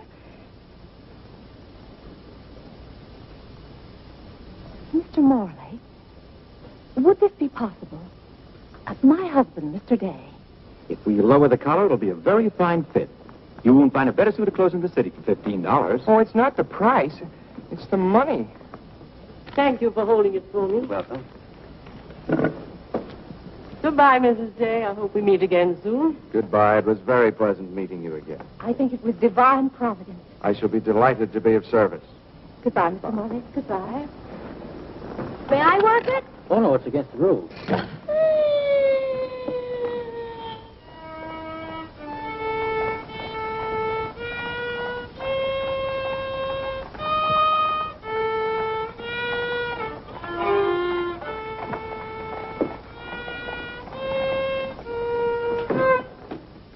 Hello.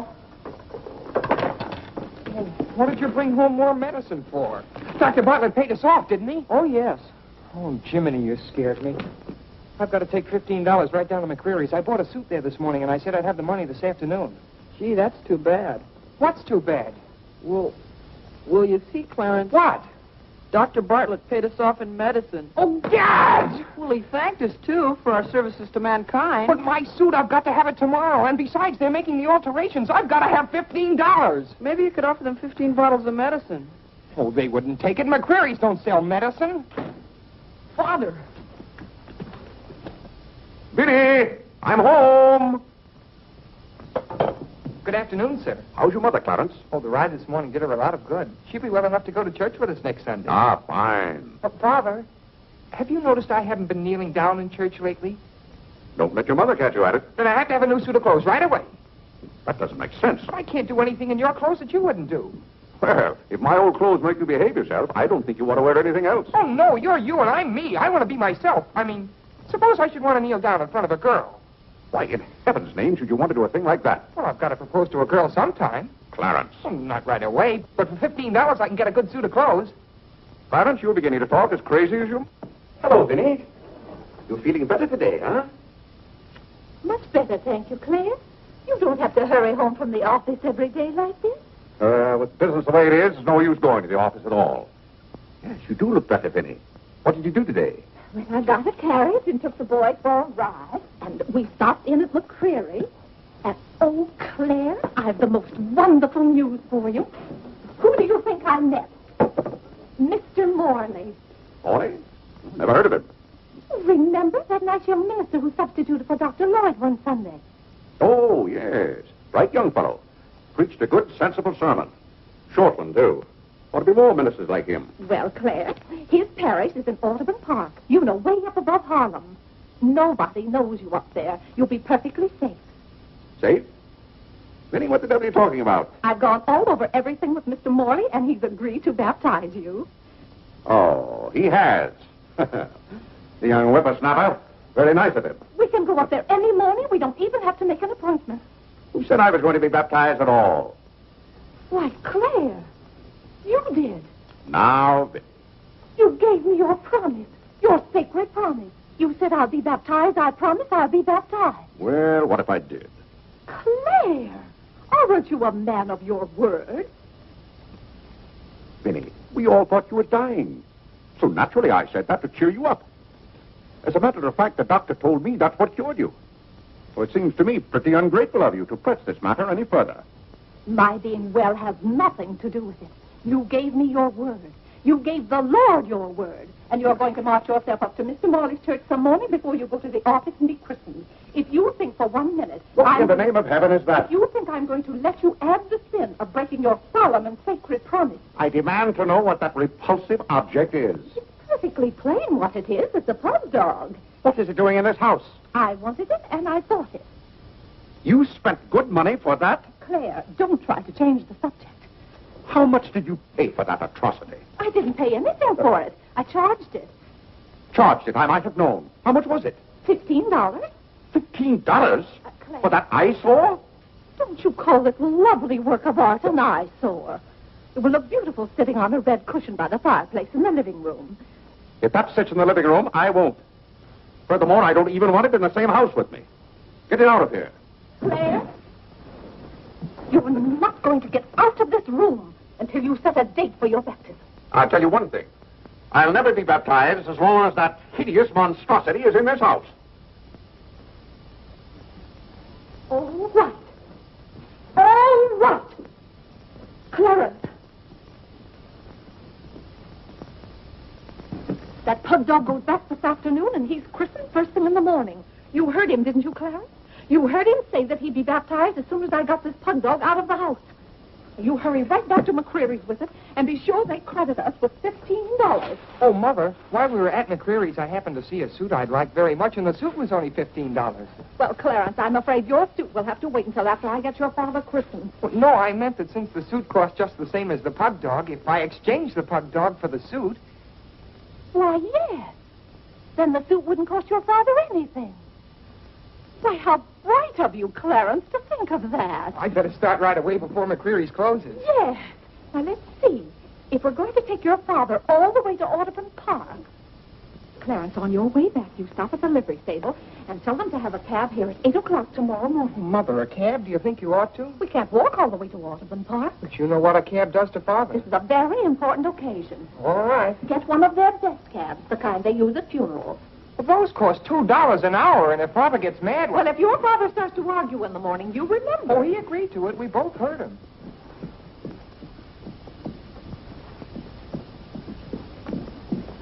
I hope you notice Clarence is returning the pug dog. That's a sign you're getting your faculties back. Don't dawdle, Clarence.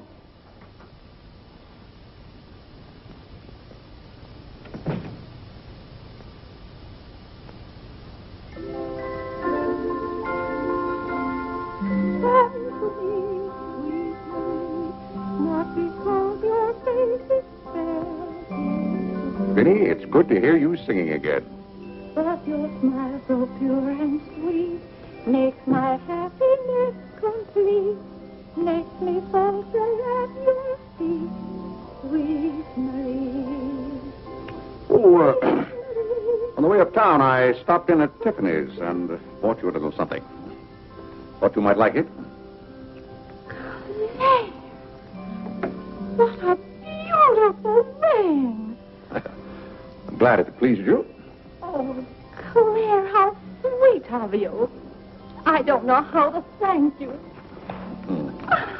Well, it's thanks enough for me just to have you up and around again. You know, when you're ill, Vinny, this house is like a tomb. There's no excitement. That's the loveliest ring you ever bought me. Now that I have this, you needn't buy me any more rings. Well, if you don't want any more... What I'd really like now is a nice diamond necklace. Vinny, do you know how much a diamond necklace costs? Yes, I know, Claire, but don't you see, you're giving me this shows I mean a little something to you. Now, a diamond necklace. Good heaven. If you don't know by this time how I feel about you. We've been married for 20 years, and I've loved you every minute of it. What did you say, Claire? I said we've been married for 20 years, and I've loved you every minute of it. But if I have to buy out jewelry stores to prove it, if I haven't shown it to you in my words and actions, I might as well... Well, what have I done now? It's all right, Claire. I'm just so happy. Happy? You said you loved me. This beautiful ring. That's something else I didn't expect. Oh, Claire, I love surprises. Well, that's another thing I've never understood about you, Vinny. Now, I like to know what to expect. Then I'm prepared to meet it. Yes, I know, Claire, but life would be pretty dull if we always knew what was coming. Well, it's certainly not dull around here. In this house, you never know what's going to hit you tomorrow.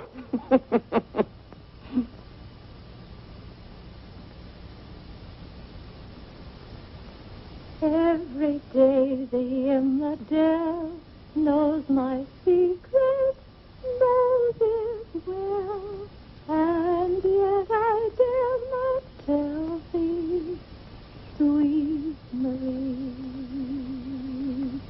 sweet Marie, Sweet Marie, come to me, come to me. not because your face is fair, love to see. Love to see. Every daisy in the dell knows my secret, knows it well, and yet I dare not tell. Sweet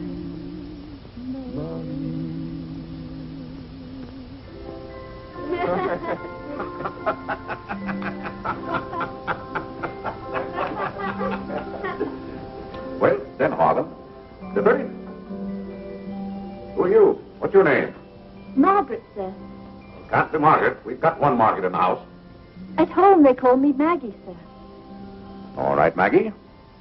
If her name's Margaret, that's a good sign. Maybe she'll stay a while. Do you know, boys, your mother used to be just the same about cooks as she is about maids. Never could keep them, for some reason. Well, one day about 14 years ago. Yes, it was right after you were born, John. My, you were a homely baby. Thank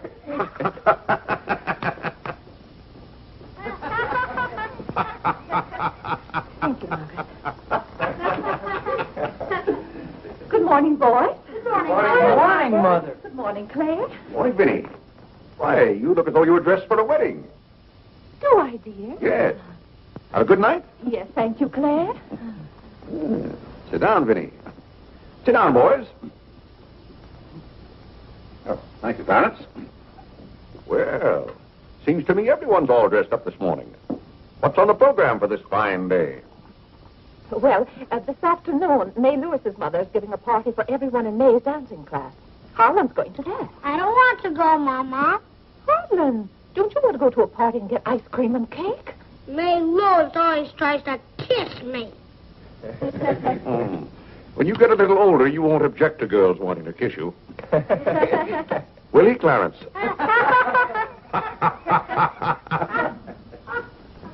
This is for you, Mr. Day. Where shall I put it? Oh, that's for me, I think. Take it upstairs, Maggie. Wait a minute, Maggie. Bring it here. Let's see it.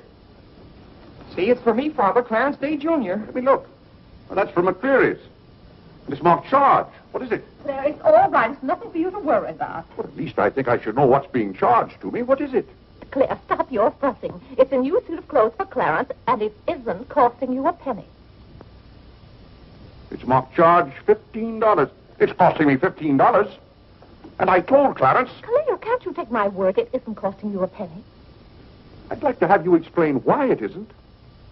Because Clarence took the pug dog back and got the suit instead. Of course. And they'll charge me $15 for the suit. Nonsense, Claire. We gave them the pug dog for the suit, don't you see? Then they'll charge me $15 for the pug dog.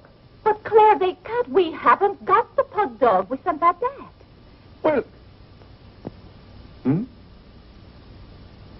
But... Well, now, wait a minute, Vinny. The suit...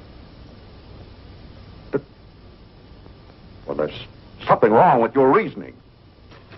Well, Claire, I'm surprised at you, and you're supposed to be so good at figures. That's perfectly clear to me. Vinny, they're going to charge me for one thing or the other. Don't you let them.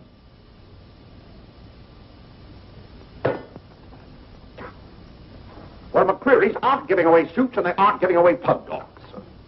Why, it should be clear to a child that if Clarence sent the pug dog back, they... Well... I will not have that botanical freak in this room. John, have you been going around this town selling medicine? Yes, Mother. Dog medicine? No, Mother, not dog medicine. This letter from Mrs. Sprague says you sold her a bottle of this medicine and that her little boy gave some of it to their dog and it killed him. Now she wants $10 from us for a new dog. Here, let me see that letter. Well, he shouldn't have given it to a dog. It's for humans. Why, it's Bartlett's beneficent balm made from a secret formula. Have you been going around among our friends and neighbors selling some patent nostrum? But it's good medicine, Father. I can prove that by Mother. Vinny, what do you know about this? Well, nothing, Claire. But I'm sure John... No, I mean that day Mother was... That's enough. You're going to every house where you sold a bottle of that concoction and buy it all back. But it's $1 a bottle. I don't care how much it is. Here, I'll give you the money now. How many bottles did you sell? 128. 128? Claire, I always told you John would make a good businessman. Young man, you'll have to come down to my office with me. I'll give you the money to buy back that medicine. $128. And $10 more for Mrs. Sprague's dog. That's $138. Thank you, Vinny. But it's all coming out of your allowance. That means that you'll not get another penny until the whole $138 is paid up. I'll be 21 years old. Oh, Gad! What's the matter, Claire? What's wrong?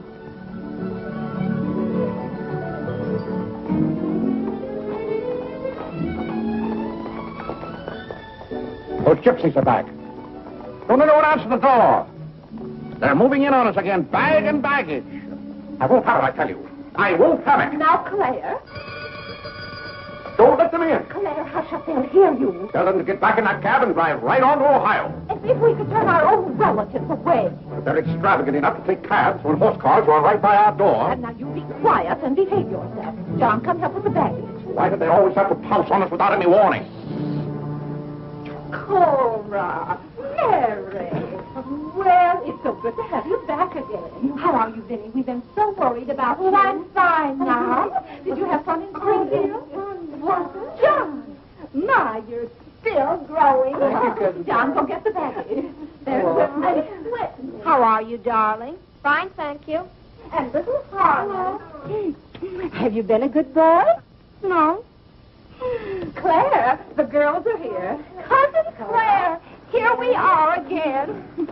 My, it's so nice to be back. How do you do, Mr. Day? How do you do? Come and sit down and have some breakfast with us. Oh, we had breakfast at the depot. Well, we practically finished ours. I haven't finished my breakfast. Well, then sit down, Claire.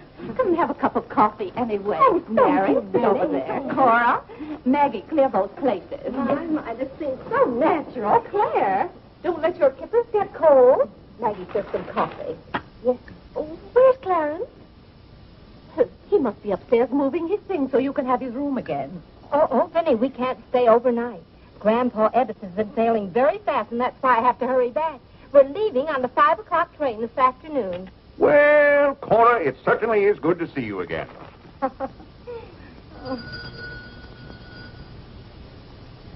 Well, who can that be? Well, this time it can't be another special delivery letter for Clarence.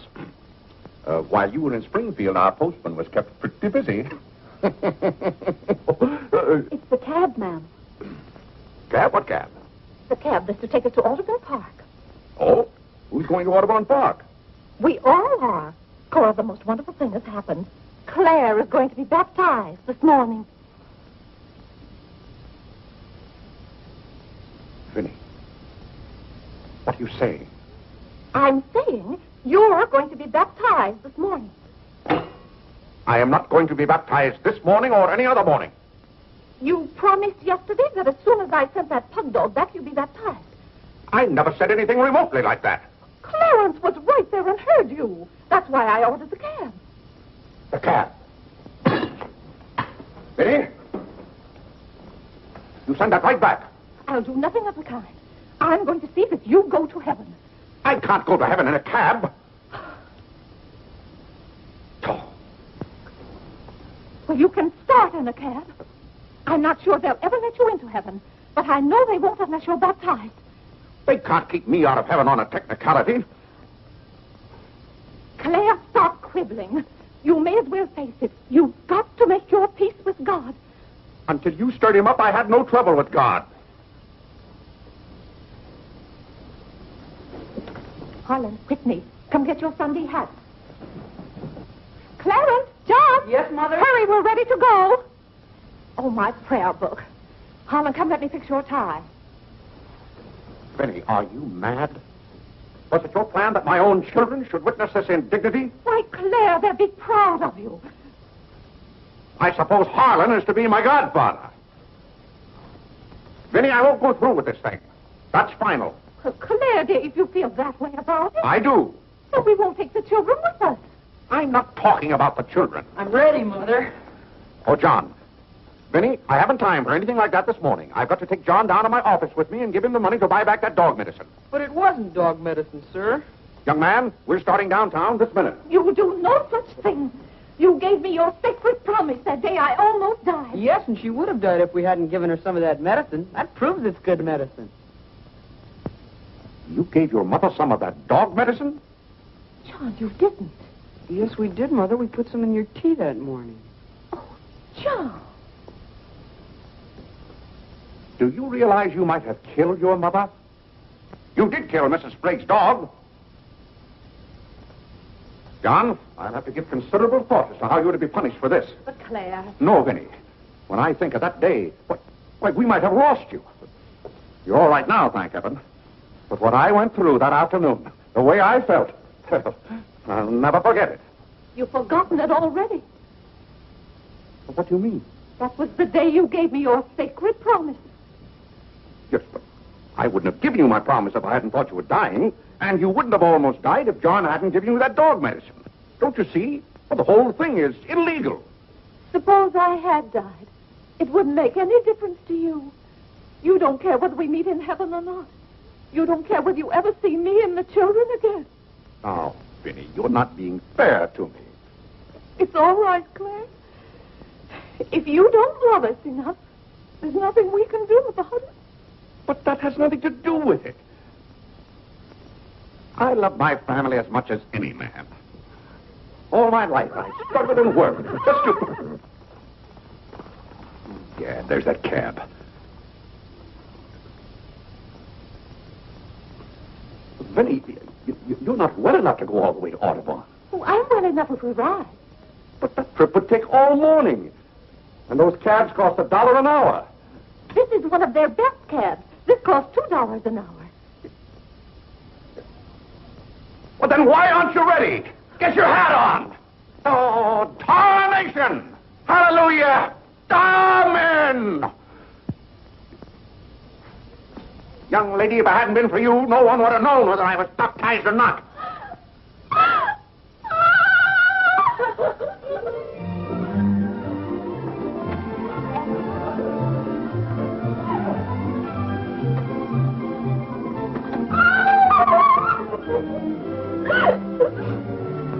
Oh, Gad! Good morning, Mr. Day. Going to the office? No. I'm going to be baptized.